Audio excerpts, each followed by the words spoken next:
Hey, hope you're good.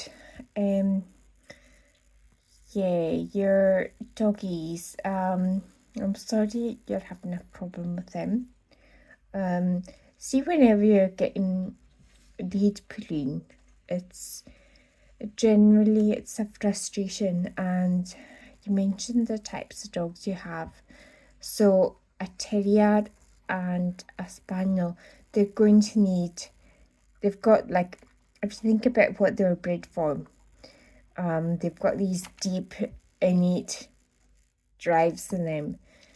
So, really, daily, you need to be letting them express that. And what happens is, if you don't do that, if you've got a dog that's pulling, it's frustrated, and if you don't relieve its genetic desires, then it's going to continue pulling. So honestly, the answer honestly is not in tools. I mean, if you look at my website, it'll tell you the kind of tuner I am. I don't use tools. I don't advocate them. I certainly don't support using them. And really, to train, I've been doing this for a long time. The first dog I retrained was about 15 years ago, and I've got a foundation degree in dog training and behaviour. I know this stuff. You do not need tools. The What is it, Freddie? The exception, the only exception, I think, is if you're elderly or if you've got an injury or you're really small and you've got a really large dog, then like one of these kind of non-tightening head collars as a backup, as a safety brake, is probably the only time you would need a tool other than a plain collar. A harness for the front, clipping it for a double-ended lead, and a long line. That's generally what you need. Your dog, you should train your dog to just work from your voice, basically. And if it doesn't work from your voice, then that is normally down to frustration, and you can relieve that by daily play that lets them release their genetic talents. So yeah, something like digging and like hunting about for wee toys. That's gonna kind of work for your terrier. Your spaniel, like some kind of daily game where you're doing some kind of retrieval, and please don't throw balls repeatedly, just launch balls for them, because then you're gonna ramp up their adrenaline, and you're gonna get them fitter and fitter, and they're not gonna get mentally fulfilled at all, and they're just gonna be frustrated. So the way that I teach lead walking, it's kind of very specific, and it's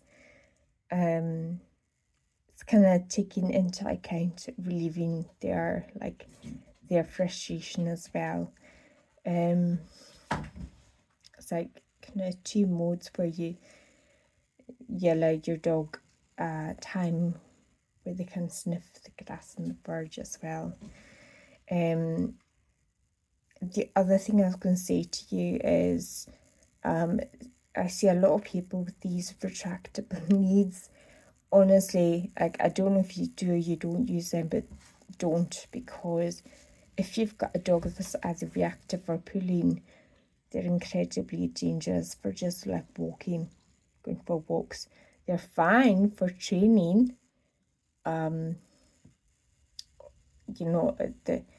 but for walking, lead walking, it's just going to reinforce the problem. So yeah, I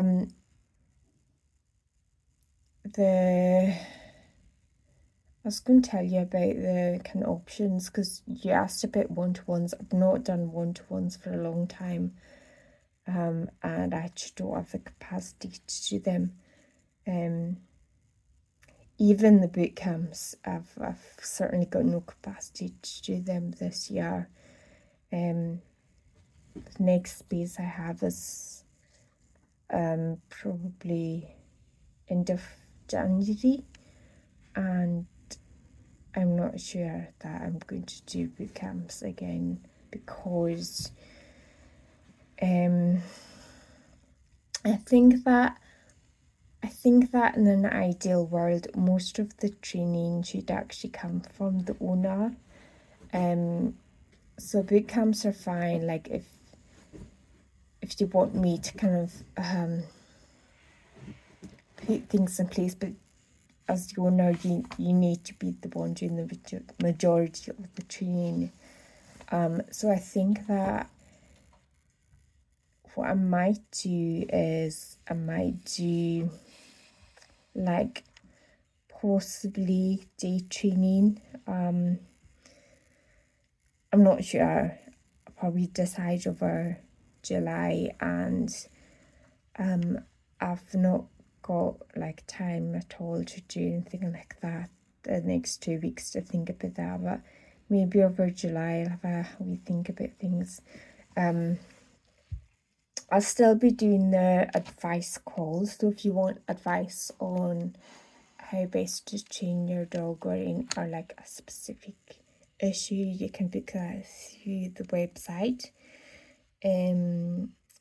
What I have been doing with a few customers and it's working quite well is I've done plans for them, and plans from where they are to where they want to be and how to get there, basically in about, I'll be doing 8, I think I've done a 10-week one as well.